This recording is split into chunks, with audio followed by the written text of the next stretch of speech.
So huge news breaking last night, ladies and gentlemen. Late last night for me, as I live in England. Reading the responses, the reaction to it kept me up later than usual. But a shocking move has taken place in Colorado, where they have now disqualified Trump from the ballot in 2024. These woke liberal activists with their Trump derangement syndrome have really gone into overdrive to try and make sure something like this happens, and now it has finally become reality.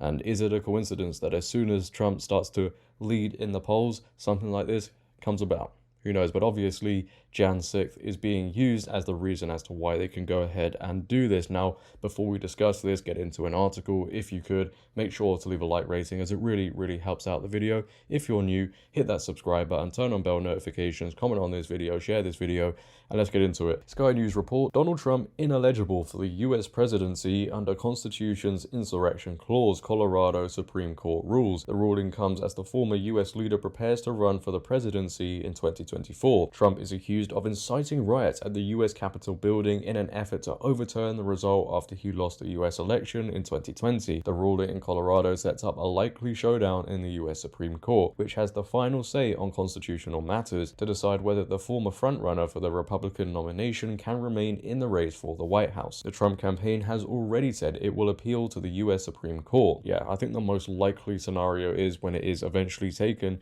to the Supreme Court, it gets thrown out, but you never know. There could be a huge twist in there. Nobody really knows what is going to happen, but these are the moves these people make to try and make sure Trump doesn't win.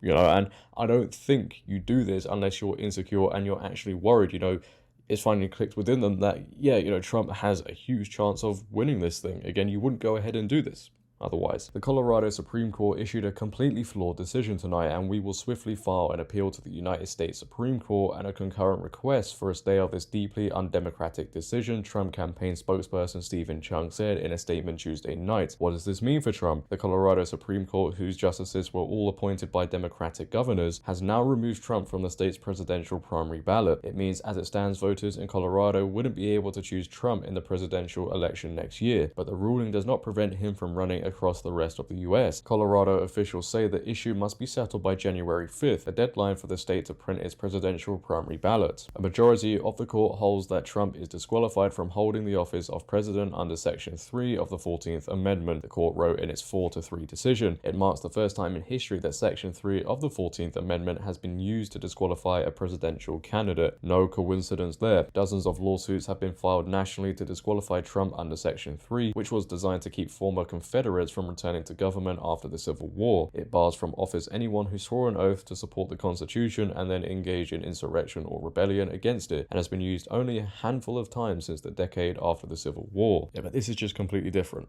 I think the establishment is clear to see are scared. I mean, Trump hasn't even been convicted of a crime, yet they still go ahead and do this. Again, you don't do this if you're worried about losing the election.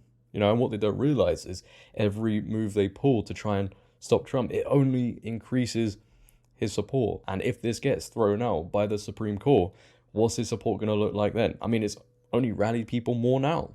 It's like they don't realize what is going on. And I tell you now, the reaction from the left, liberals in this country, the UK as a whole, and it's going to be the same in America as well, but they laugh, they think it's funny. Oh, this is cool. No, it's not. It's like they don't realize what is going on. I would love to see their reaction if Joe Biden got removed off all the ballots in America. I guarantee you they would not be laughing then, would they? But because it's Trump, oh, this is so cool.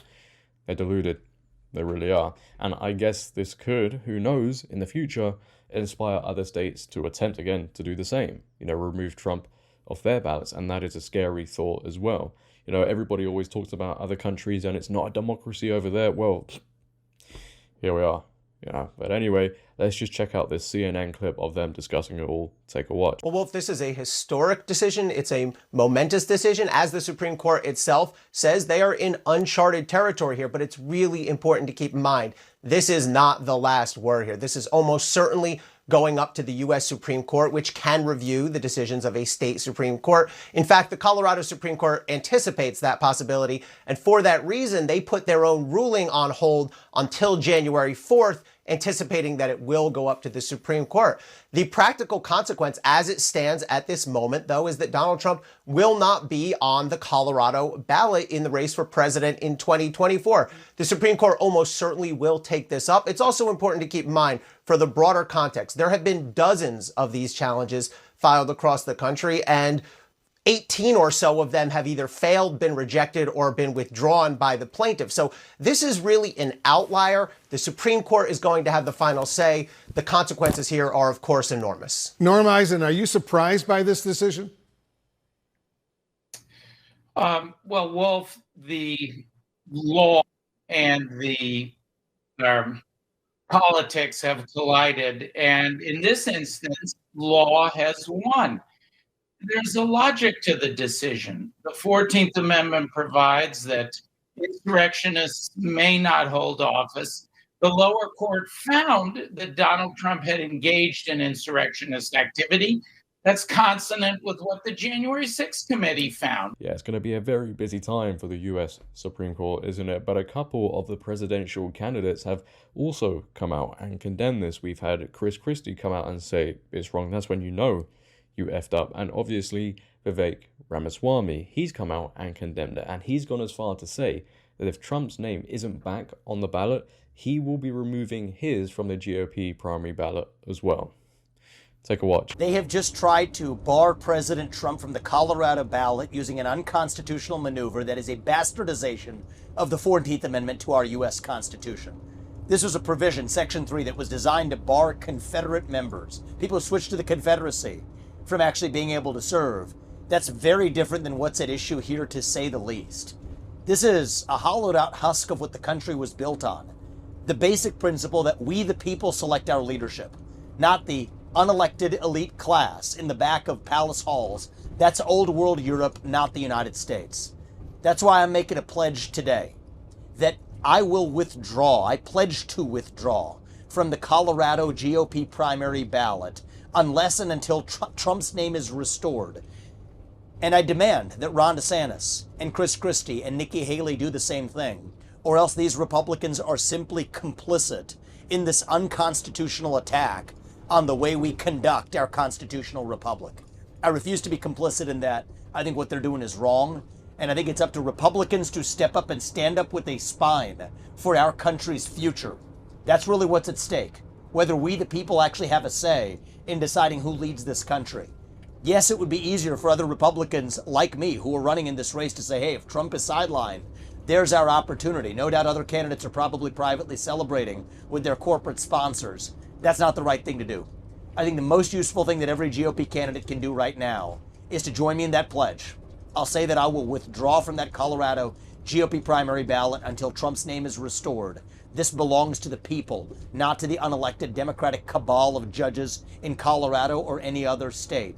And I demand that Ron DeSantis and Nikki Haley and Chris Christie do the same thing, or else they're complicit in what this security state is trying to do to shut down Trump. I stand by that, and I expect them to do the right thing. I mean, Vivek continues to smash it, right? Will they follow him if he does it? No, I don't think they will, because if it sticks, it gives them a better chance than they would have had, and they want to take every chance they can. We've also had Ron DeSantis respond to this whole situation in a very weak way. The left invokes democracy to justify its use of power, even if it means abusing judicial power to remove a candidate from the ballot based on spurious legal grounds. SCOTUS should reverse. Yeah, and that hasn't gone down too well with a lot of people, as you would imagine. You can't even say his name. It's so strange. It really is. But leave your thoughts down below on this one, ladies and gentlemen. What are your thoughts on Colorado removing Trump's name from the ballot? So far, who knows if it gets reversed. I'd like to think it will, but leave your thoughts down below. If you have enjoyed today, then make sure again to leave a like rating. If you're new, hit that subscribe button, turn on bell notifications, comment on this video, share this video. But until next time, it has been your boy JD. Have a great day, stay safe, and I'm out.